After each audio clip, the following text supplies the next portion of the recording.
Praise the lord. Good morning. ప్రార్థన. పరిశుద్ధ ప్రేమ కలిగిన తండ్రి నీకు వందనాలయ్యా. దేవా, గడిచిన రాత్రి అంతా నీ రెక్కల చోటన కాచి దాచి కాపాడవయ్యా.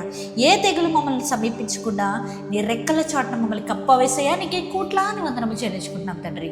దేవా, ఇదిగో అయ్యా, ఈ ప్రార్థనకి ఇస్తున్న ప్రతి ఒక్కొక్కరి గురించి ప్రార్థిస్తున్నాం ప్రభువా.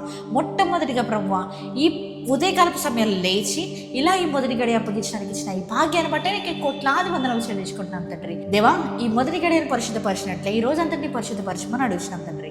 దేవా, ఇదిగో అయ్యా, ఎగ్జామ్స్ ఎవరెవరైతే రాస్తున్నారు ప్రతి ఒక్కరి గురించి ప్రార్థిస్తున్నాం ప్రభా. సేమ్ ఎగ్జామ్స్ కానీ మిడ్ ఎగ్జామ్స్ కానీ ఏ ఎగ్జామ్ అయినా కూడా తండ్రి నీ చిత్తానుసారంగా నీ యొక్క జ్ఞానాన్ని వారికి నింపమని అడుగుతున్నామయ్యా. దేవా, ఎవరెవరైతే రాత్రంతా కష్టపడి చదివి ఈరోజు ఎగ్జామ్ రాయబోతున్నారో ప్రతి ఒక్కరి గురించి ప్రార్థిస్తున్నాం ప్రభా. వారు ఊహించలేనంత తెలివి వారికి దయచేయమని అడుగుతున్నాం ప్రభావ. మంచి జ్ఞానాన్ని వారికి ప్రసాదించమని అడుగుతున్నాం తండ్రి. దేవా, ఎవరెవరికైతే ఫైనాన్షియల్ ప్రాబ్లమ్స్ ద్వారా బాధపడుతున్నారు వారి జీవితంలో ఈరోజు బ్రేక్ త్రూ వచ్చేలాగా సహాయం చేయండి అయ్యా. దేవా, ఈ రోజైనా నా జీవితంలో ఏమైనా ఆశీర్వాదం చూస్తానేమో అని వేచి ఉన్న ప్రతి ఒక్కరి గురించి ప్రార్థిస్తున్నాం ప్రభావ. వారి జీవితంలో నీవే అద్భుత కార్యాన్ని జరిగించమని అడుగుతున్నాం అయ్యా.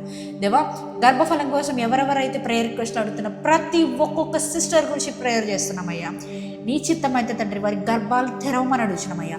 ఈ ప్రార్థన ఏకీపిస్తున్న సమయంలోనే నీవే అద్భుత కార్యం జరిగించమని అడుగుతున్నాను తండ్రి. దేవా, నువ్వు అన్నవయ్యా, ఎక్కడ ఇద్దరు ముగ్గురు కలిపి నా నామమున ఏది ఇప్పుతారో అది పరలోకంలో వెప్పబడుతుంది, ఏది మూస్తారో అది పరలోకంలో ముయ్యబడుతుంది అన్న రీతిగా ప్రభావ. ఇప్పుడు ఈ ప్రార్థనలో తండ్రి ఎవరెవరైతే గర్భఫలం కోసం కొన్ని సంవత్సరాల నుంచి ఎదురు చూస్తున్న ప్రతి ఒక్క సిస్టర్ గురించి ప్రార్థిస్తున్నాం ప్రభావ. వారి జీవితంలో నీవే గర్భఫలం దయచేయమని అడుగుతున్నాను తండ్రి. దేవా, అంతేకాకుండా ఈ రోజంతా నీ చేతులకు అప్పచెప్తున్నామయ్యా. మేము చేసే ప్రతి పనిపాటలో చూసే ప్రతి చూపులో మాట్లాడే ప్రతి మాటలు నీవే ఉండమని అడుగుతున్నామయ్యా. నీ పరిశుద్ధాత్మ శక్తితో మమ్మల్ని నడపమని అడుగుతున్నాం తండ్రి. ప్రార్థన ఏకీభవిస్తున్న ప్రతి ఒక్కరి గురించి ప్రార్థిస్తూ వారి జీవితంలో ఈరోజు బ్రేక్ త్రూ వచ్చేలాగా సహాయం చేయమని, వారి జీవితంలో బ్రేక్ త్రూ వస్తుంది అని విశ్వాసంతో నమ్మకంతో ఎదురు చూస్తున్న ప్రతి ఒక్క బిడ్డ జీవితంలో ఆ బ్రేక్ త్రూ జరుగునుగాక అని ప్రకటిస్తూ ఈ చిన్న ప్రార్థన విలువైన పాదాల చింత చేర్చుకుంటారని యేసే పరిశుద్ధ నామములో అడిగి వేడుకొంచున్నాము మా పరలోకపు తండ్రి. ఆమేన్.